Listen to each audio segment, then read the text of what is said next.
All right. Says we're live now. Don't know how many tries that was, but I have no weapons, but a weapon can be made. Knowledge overpowered. Tokoshi Kempo. All right. So today we're looking at the tanto.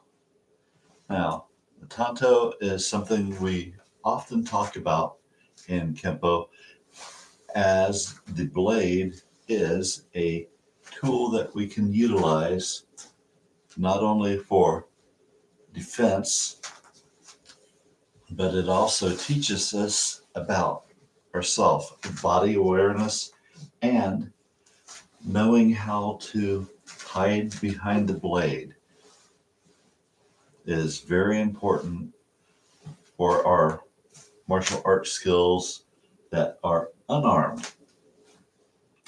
So, as you can see, the tanto has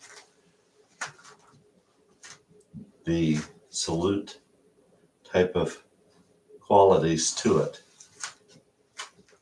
So, um, one operating system. Our hands are same position.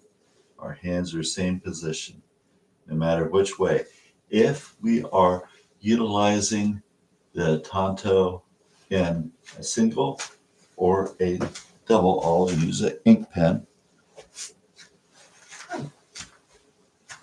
It's the same as when we're using two hands, and we still want to utilize our three primary directives when we're using whether a single blade or a double blade. Now, our swords are primarily a single blade, and you can say the same about the tanto, but it falls also under the category of, you know, uh, two weapons, two hands, two blades. Now, um, with a knife, we have a lot of uh, destructive type of power, and so it's a last ditch type of defensive tool. Better dead than you know. Uh, well, I don't know. Been dead once, but anyhow, it's better the bad guys dead, protecting your family. The old samurai adage of the uh, life-giving blade is the blade that kills is the life-giving blade when it's used justly. So same is true with a tanto. And I do like many different types of tantos, but I generally prefer having a tanto that's not going to be um, only useful in one area. And this is a very good but harder to carry tanto for deploying quickly.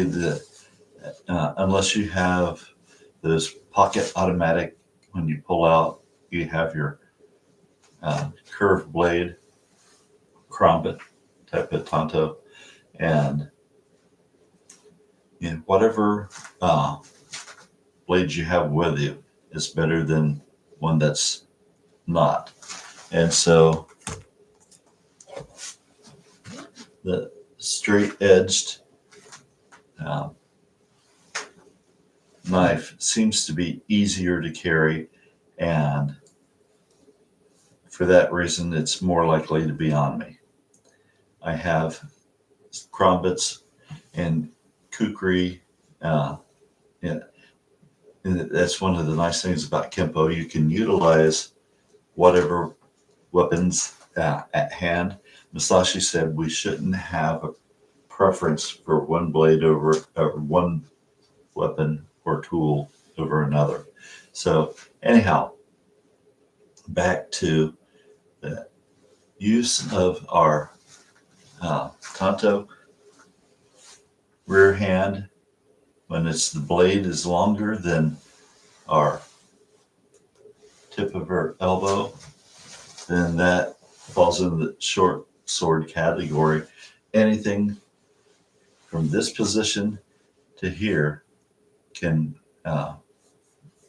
be considered a knife, using more of the Japanese samurai type of standards. Now, I like single blade knives and double bladed knives, but the single blade knife has a unique ability. Somebody's attacking and we are in the defensive position, and whatever they're attacking with, I can use the flat and the back edge of this to deflect and possibly,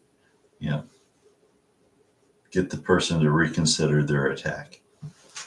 Whereas with a double-edged blade, if I had done this same maneuver and it had cut on the way in, it's already started a downward spiral. So, of course, if you're using this in a self-defense type of situation, whenever you pull a blade, it's just like you don't announce, I'm going to shoot you if you pull a gun. You pull a gun when somebody is really, put you in a position where it's life or death. You don't use things to intimidate. It's a tool only used to protect and preserve the life, your life, the life of your loved ones, the life of those around you that you're protecting. Okay, so we have vertical, horizontal, diagonal, thrust, and circle. And that is with our empty hand, that's with our sticks, that's with our knives, and we still utilize the same type of thing. With our kata, we have the 5 kata using those 5 directions, and we have the reverse side. So the omoto, the side that everybody sees, it's harder to see a blade in that rear hand, but this is the way we like it. We don't want to announce ourselves. But the ura side of the blade is even harder to spot. So the hidden and open, the yin and yang, the in and yo, however you want to utilize the terminology phrase, it's still important to keep this blade, whichever hand that we're holding it in, back, whether it's in the male position or the female position. Now, when we're utilizing our blades vertically, horizontal, diagonal, thrust, you have many interpretations of the katas, but you have that standard male and the standard female position, and making sure that you can manipulate the blade with either hand with ease and switch from one position to another, without difficulty. These things are all important.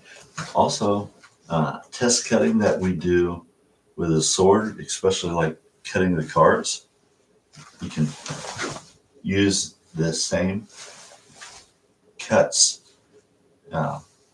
with the tanto, with card cutting at least. Maybe not so much with the wara, the mat. You have to have a pretty small mat for most blades. Even a foot long blade will be a little more difficult to cut clear through a mat. But you can check the hostility of your cuts using that Rokudan Kiri type of kata for test cutting when we're doing cutting with cards. All right, now when we're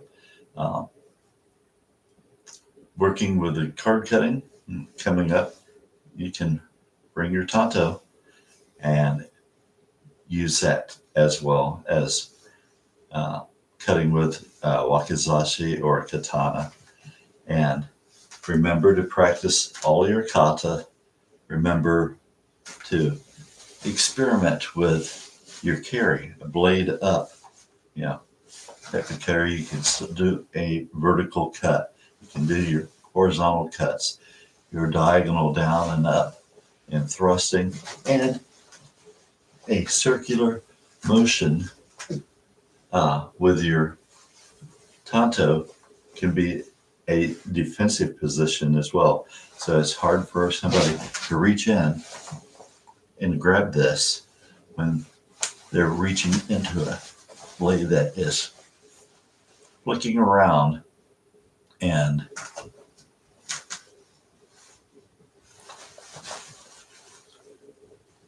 so